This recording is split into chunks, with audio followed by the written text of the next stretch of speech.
नमस्कार मित्रों, science classes में आप लोगों का पुनः स्वागत है।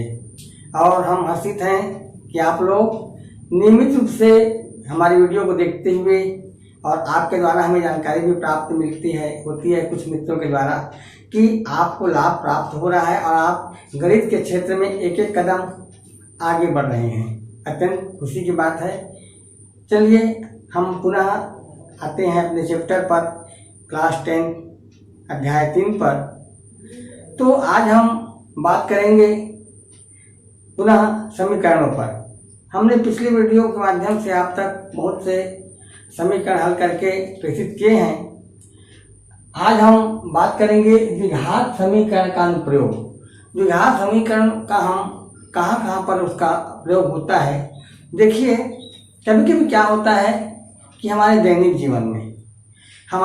जीवन में कुछ ऐसी परिस्थितियां होती हैं जिनके हम उस कथन को, दैनिक जीवन की परिस्थितियों में जो कुछ ऐसी बातें होती हैं जिनके कथन को हम लोग समीकरण के रूप में लिख करके और उसका हल प्राप्त कर सकते हैं। ये उनका अनुप्रयोग।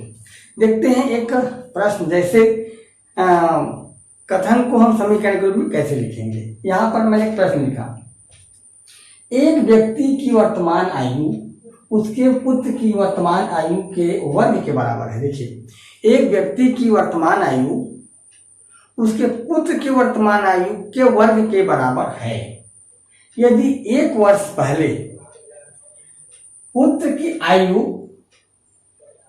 है ना, यदि 1 वर्ष पहले व्यक्ति की आयु पुत्र की आयु की 8 गुनी थी तो दोनों की वर्तमान आयु क्या होगी। इसको हम समीकरण के रूप में लिखेंगे और फिर हल प्राप्त करेंगे। देखिए, अब यहाँ क्या करेंगे, कथन को समीकरण बनाएंगे।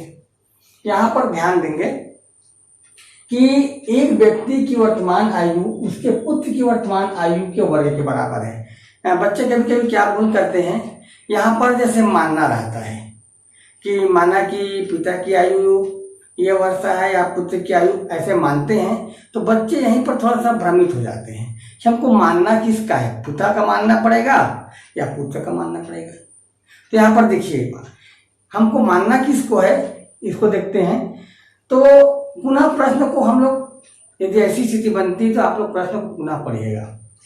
एक व्यक्ति की वर्तमान आयु उसके पुत्र की वर्तमान आयु के वर्ग के बराबर। देखिए, व्यक्ति की आयु जो है पुत्र की आयु के वर्ग के बराबर है। कहने का मतलब हम पहले क्या ज्ञात होगा, पुनः मैं बता रहा हूं, व्यक्ति की आयु पुत्र की आयु के वर्ग के बराबर। मतलब जब पुत्र की आयु हमको ज्ञात हो, पहले ज्ञात हो, तब उसका वर्ग करेंगे, तब पिता की आयु हमको मालूम होगा ना। इसलिए हमको मानना किसको है, तो पुत्र की आयु को मानना पड़ेगा। यही बात थोड़ा ध्यान रखने की है। तो चलिए मानते हैं, माना कि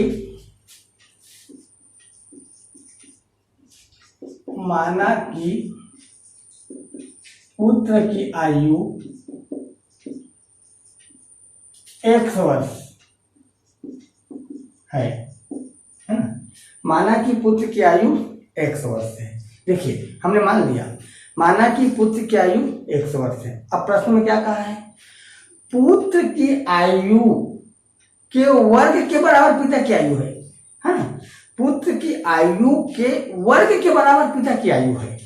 तो पुत्र की आयु माना हम 100 वर्ष मान लिए, तो पिता की आयु क्या होगा, माने हैं उसके आधार पर 100 का वर्ग, है ना। तो पिता की आयु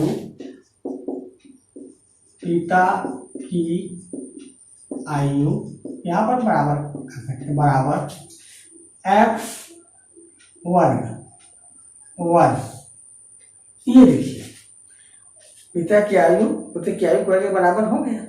अगला फिर कथन क्या है, अगला कथन, यदि 1 वर्ष पहले व्यक्ति की आयु पुत्र की आयु की 8 गुनी थी। देखिए, ये तो हमने माना है वो अभी की परिस्थिति में है, परंतु 1 साल पहले व्यक्ति की आयु पुत्र की आयु की 8 गुनी थी। देखिए, तो यहां पर क्या करेंगे, 1 साल पहले की आयु का हमको आकलन करना होगा। पुनः लिखेंगे 1 वर्ष पहले एक वर्ष पहले पुत्र की आयु, देखिए एक वर्ष पहले पुत्र की आयु, जैसे देखिए हमारी अभी मान लीजिए हमारी आयु 40 वर्ष है, तो एक वर्ष पहले हमारी आयु कितनी होगी 40 ऋण 1, ठीक है ना, 40 ऋण 1। तो अभी पुत्र की आयु क्या माने हैं 1 वर्ष, तो 1 साल पहले 1 से ऋण 1, यहां पर हो जाएगा 1 से ऋण 1 वर्ष। इसी प्रकार 1 वर्ष पहले पिता की आयु, 1 वर्ष पहले पिता की आयु, अब देखते हैं अभी पिता की हम क्या माने हैं, जैसे पुत्र का 1 हुआ तो उसका एक वर्ग हो गया था ना। अब 1 वर्ष पहले पिता की आयु मतलब x वर्ग ऋण 1, x वर्ग ऋण 1 वर्ष। चलिए अब कहते हैं 8, ठीक है। अब ये वर्तमान आयु तो हो गया, परंतु प्रश्न में ये कहता है कि 1 वर्ष पहले पिता की आयु पुत्र की आयु की 8 गुनी थी।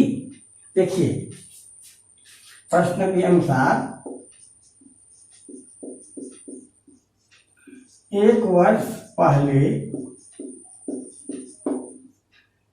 पिता की आयु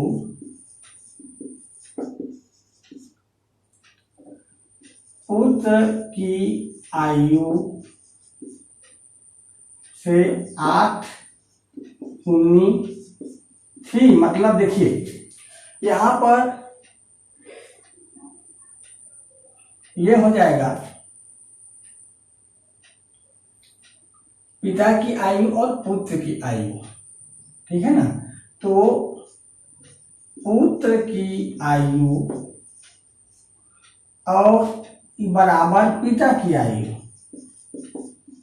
पिता की आयु 1 वर्ष पहले, है ना। अब देखते हैं पुत्र की आयु क्या होगा, ये होगा 1 ऋण 1, 1 वर्ष पहले, है ना, 1 वर्ष पहले की बात है ये, बराबर पिता की आयु 1 वर्ष पहले x वर्ग ऋण 1, परंतु यहां पर बराबर नहीं है, ठीक है ना, बराबर नहीं है।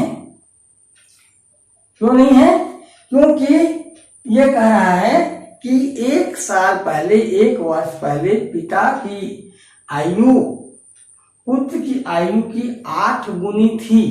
माने जब पुत्र की आयु में 8 गुना होता तब पिता की आयु के बराबर, तो ये बराबर नहीं होंगे, अर्थात इसमें हम इसका 8 गुना, ठीक है ना, इसका 8 गुना, या इसी को कर सकते हैं, ऐसे भी कर सकते हैं, या x वर्ग ऋण 1 बराबर 8 x ऋण 1, ये भी कर सकते हैं, ठीक। अब ये हमारा देखिए x वर्ग ऋण 1 बराबर ये 8 जो है वो अंदर प्रवेश कराएंगे, गुणा हो जाएगा, तो 8x ऋण 1 ये होगा, 8x हो जाएगा, है ना, 8 का एक गुणा करेंगे x से, तो 8x हो जाएगा, और यहाँ ऋण यहाँ है तो ऋण, और 8 है कम 8, ये हो जाएगा। अब इसको जब हम तुलना करेंगे वर्ग समीकरण ax वर्ग धन bx धन c से, जब तुलना करेंगे तब ये क्या हो जाएगा, x वर्ग ऋण 1 ये उधर चला जाएगा, ऋण 8x धन 8 बराबर 0।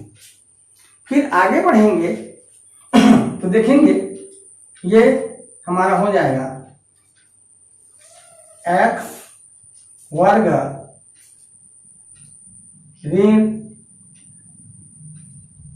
8x, 8 में 1 चला जाएगा तो 7, है ना, हो जाएगा बराबर 0। ये समीकरण को प्राप्त हो गया। अब इसको हम, जैसे कि मैं पहले बताया था कि मध्य पद को दो भाग में तोड़ना, मध्य पद को दो भाग में तोड़ करके फिर हम हल करेंगे, प्राप्त करेंगे। इधर बना रहा हूं। अब हमको मिला x वर्ग ऋण 8x धन 7 बराबर 0। अब पहले वीडियो में आप लोग देख चुके हैं कि मध्य पद को दो भाग में कैसे तोड़ते हैं, उसी आधार पर हम इसको हल करते हैं। ये हो जाएगा हमारा, क्योंकि यहाँ 1 है ना, यहाँ 7, मतलब 1 गुणी 7 अर्थात 7। अब ये 8 को भी ऐसे तोड़ेंगे कि यदि हम जोड़े या घटाएं तो इतना आ जाए, अर्थात ऋण 8 आ जाए, और गुणा करें आपस में तो ये 7 आ जाए, ए और सी के गुणनफल के बराबर। तो ये हमारा हो जाएगा, टूटेगा 7 और 1 में, इसको भी तोड़ सकते हैं। 7 गुणी 1 बराबर 7। देखिए x वर्ग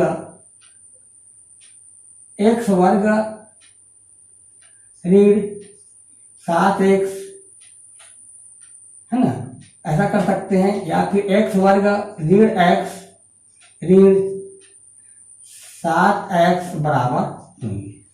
इस प्रकार से भी इसको दो भाग में हम तोड़ सकते हैं। देखेंगे हम यहाँ पर ये जो धन 7 है, ये यहाँ पर इसको भी ये हमारा समीकरण का रूप हो गया मध्य पद को तोड़ने के बाद। अब देखते हैं ये 1 और ये 2 सम। अब इनमें से हम दोनों को देखते हैं, उभयनिष्ठ निकालेंगे तो दोनों में क्या है, x है, तो x उभयनिष्ठ निकाल लेंगे।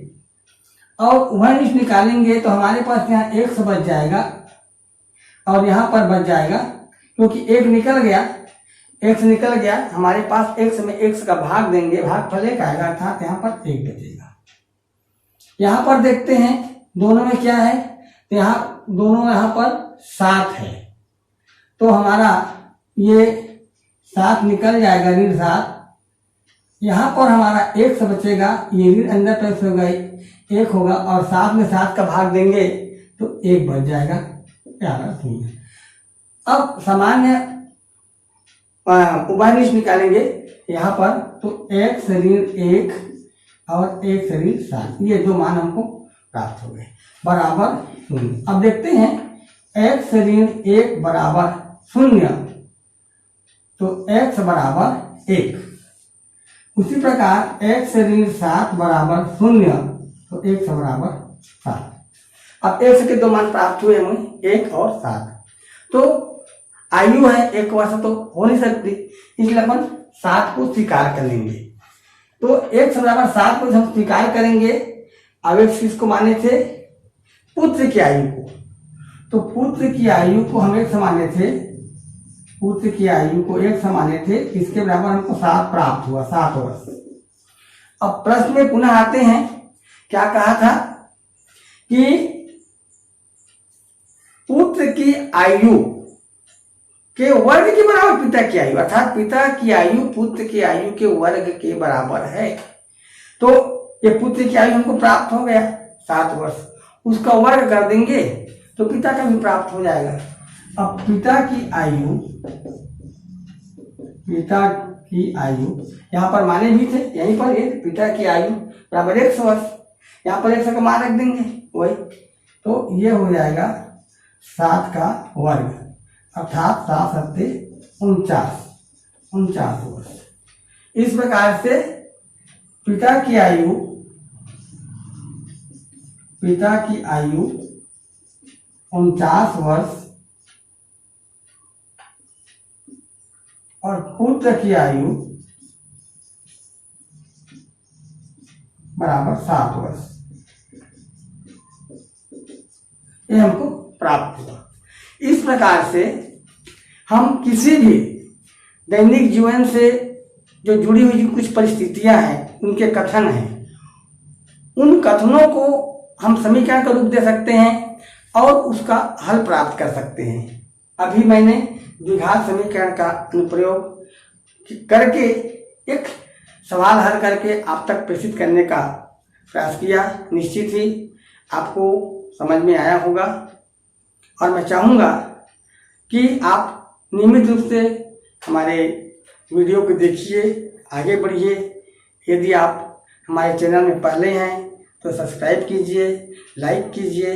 नियमित रूप से हम वीडियो के माध्यम से आपके साथ हैं। धन्यवाद।